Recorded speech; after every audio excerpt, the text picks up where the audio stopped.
Hello everyone, welcome to my channel. So today I want to talk about something a little bit different, just share my thoughts on something that I've been asked before.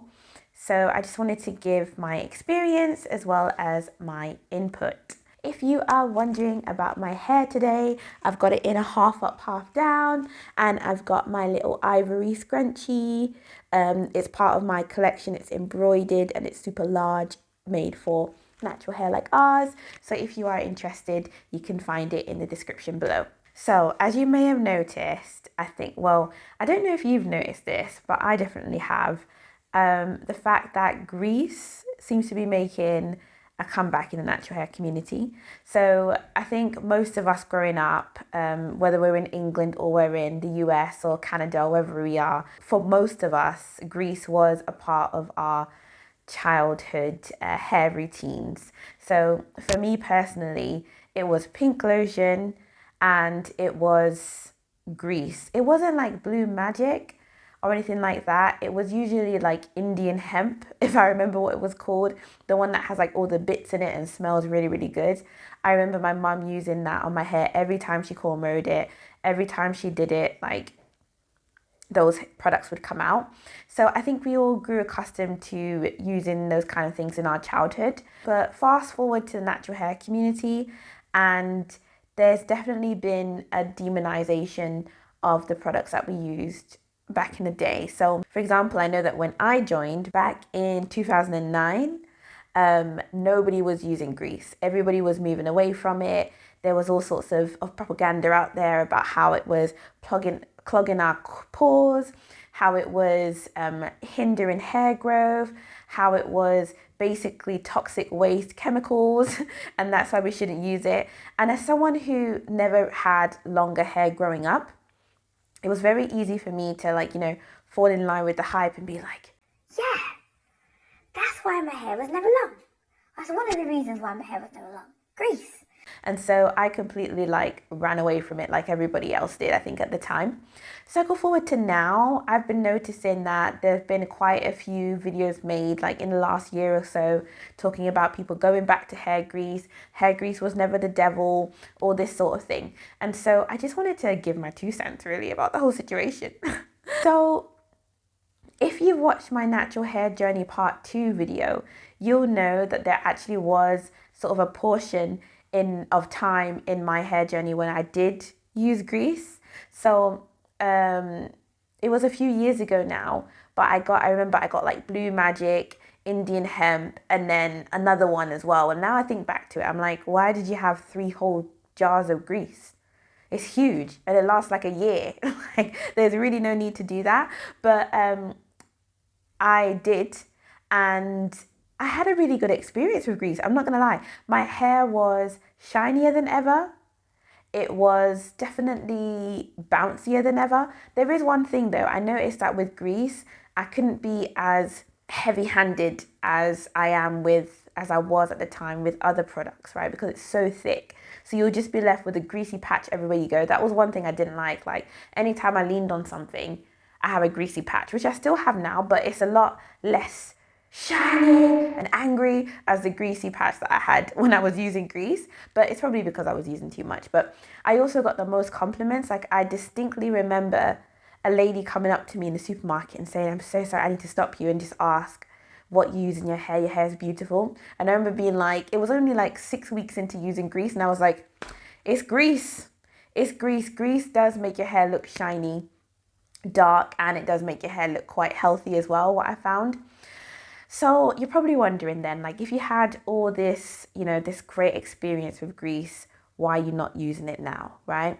So if you've been following me before this video, you'll know that in my regimen, I don't use any type of liquids, water, things like that on the length of my hair in between wash days. So I don't re-moisturize every day or anything like that, like I think most people do.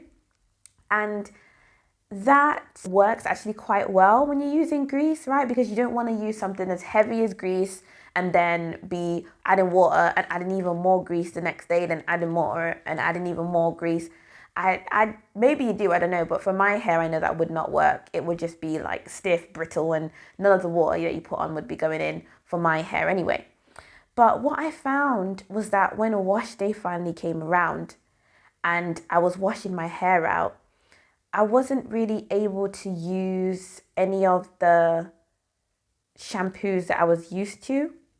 So I needed to get harsher and harsher and more clarifying shampoos. And I really needed to vigorously get the grease out. So that was literally the only thing that made me stop using it, because what I realized was that I was going so hard with the shampoo trying to get all this grease out to make sure that I had a blank slate so I can start again. But I was really, really drying out my own hair during that process. My hair, it likes to stick to things, and it's really difficult to wash things out. So for me, it didn't work. But if that's not your hair and you're considering using grease, then you can just ignore this, because the most important thing is to do what's best for your hair, right? So I was using these really harsh shampoos, and after a while I was like, it just didn't make sense to me anymore, because I was using a heavy grease to seal. Okay, great. Then I was using a super harsh shampoo to get it out, and I was stripping my hair completely of everything, and my hair was becoming really pillowy, really kind of webbing itself, tangling itself after shampooing. And then when I went to put my deep conditioner in my hair so I can detangle, it was just a much harder process. So for me, net, I don't think it was a positive net, if that makes sense, because for me, I like to limit the amount of damage that I get during my detangling session and the amount of breakage and things like that. That has tremendously helped me on my hair journey. So it doesn't make sense to do things that are making the detangling session more difficult, more vigorous, more painful. So that is literally the only reason I stopped using grease. And then I had been using shea butter before that, but I was a bit less committed to it. And you'll see if you watch my natural hair journey part 2 video that I mentioned earlier. I will link it in the description below. But what was I going to say? I think using the stint that I had using grease, funny enough, just convinced me that shea butter was a way better option for me, because it's thick, just like grease, but it doesn't stick to your hair even when you try and wash it out, if that makes sense. It's thick enough to seal, but it's not thick enough to try and remain when I'm getting rid of it with a moisturizing shampoo that isn't very harsh. So I think, funny enough, using the grease actually solidified my relationship with shea butter. It sounds so weird, but my hair's relationship with shea butter really made me appreciate shea butter for what it does for me. Plus, I think there's some added benefits of what's in shea butter. It has a lot of nutrients, and then, as you know, I make my own mixes with shea butter. I can also add, how I do with these, additional oils that help me out as well. So I don't just get pure petroleum, how I would with the grease. So what's the verdict? I think overall, if you do not have hair, no, let me say this differently. If your hair is not the type of head of hair that tangles very, very easily, if your hair likes being sealed quite heavily like mine does, and if your detangling sessions are not that tough anyway, then yeah, I would say that grease is probably a good way to go, at least to try. It's so cheap to just try it and get one and just see how it works for your regimen. But yeah, those are my 2 cents on grease. Let me know what your thoughts are in the comments below. I do read them all, and though it takes me a while, I will reply to all of them. If you are wondering about my hair today, I've got it in a half up, half down, and I've got my little ivory scrunchie. It's part of my collection. It's embroidered and it's super large, made for natural hair like ours. So if you are interested, you can find it in the description below. But apart from that, thank you so much for listening. I'll see you in the next one. Bye.